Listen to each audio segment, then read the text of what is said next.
எல்லாரும் எப்படி இருக்கீங்க? Welcome to mummy style.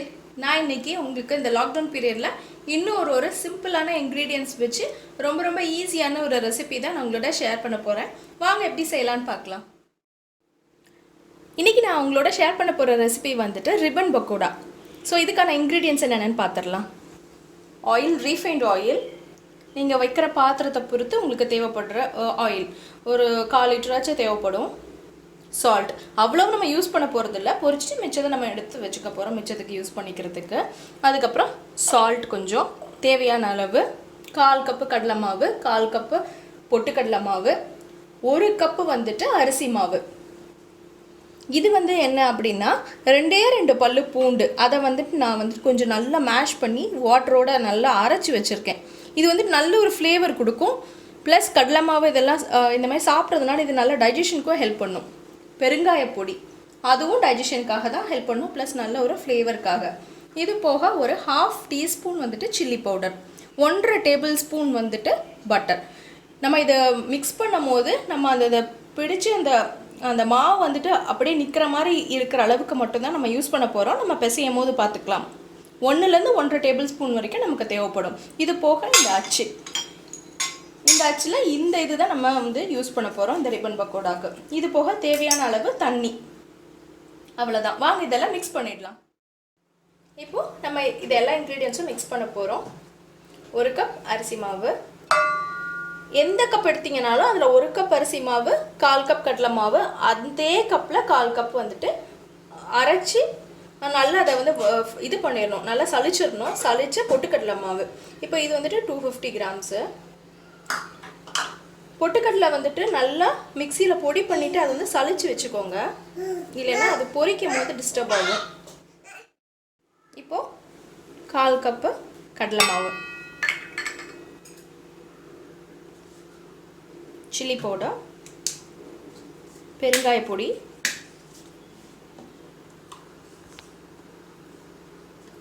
தேவையான அளவு சால்ட்டு. நம்ம ஆட் பண்ண நம்ம டேஸ்ட் பார்த்துட்டு சால்ட் அட்ஜஸ்ட் பண்ணிக்கலாம். இது போக இந்த பூண்டு அரைச்சி வச்சிருக்க தண்ணி. இப்போ நம்ம வந்து இந்த பட்டர் சேர்த்துக்கலாம்.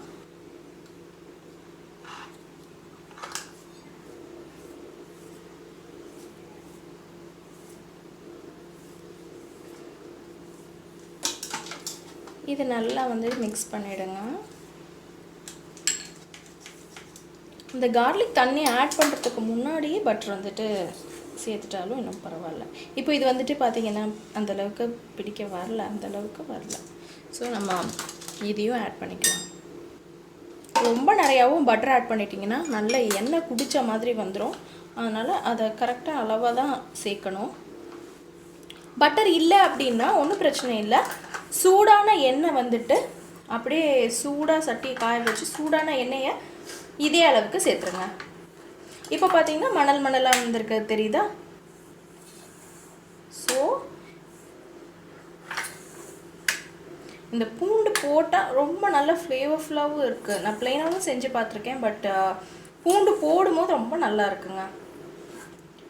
இப்போ பார்த்தீங்கன்னா நல்லா வந்துருச்சா? இந்த மாதிரி பிடிக்க வரணும். அப்போது நம்மளுக்கு எண்ணெயும் குடிக்காது, நல்லா பொறுன்னு இருக்கும். முக்கியமாக வாங்க இப்போ நம்ம தண்ணி ஆட் பண்ணிடலாம். சப்பாத்தி மாவு பதத்துக்கு நம்ம வந்துட்டு பிசைஞ்சிக்கணும்.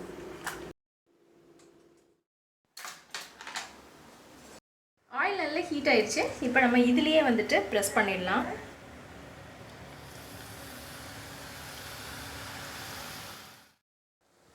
திருப்பி போட்டுருங்க. திருப்பி போட்டுட்டு நல்லா இந்த மாதிரி அந்த பபுள்ஸ் எல்லாம் வந்துட்டு அடங்கினதுக்கப்புறம் எடுத்துடலாம்.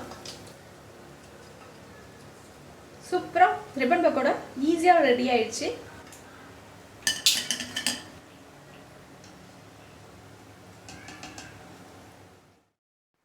ரிப்பன் பக்கோடா சூப்பராக ரெடி ஆயிடுச்சு.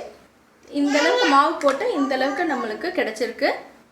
நீங்களும் செஞ்சு பாருங்கள். பிடிச்சிருந்தா லைக் பண்ணுங்கள், சப்ஸ்கிரைப் பண்ணுங்கள், ஷேர் பண்ணுங்கள், கமெண்ட் பண்ணுங்கள். பாய்.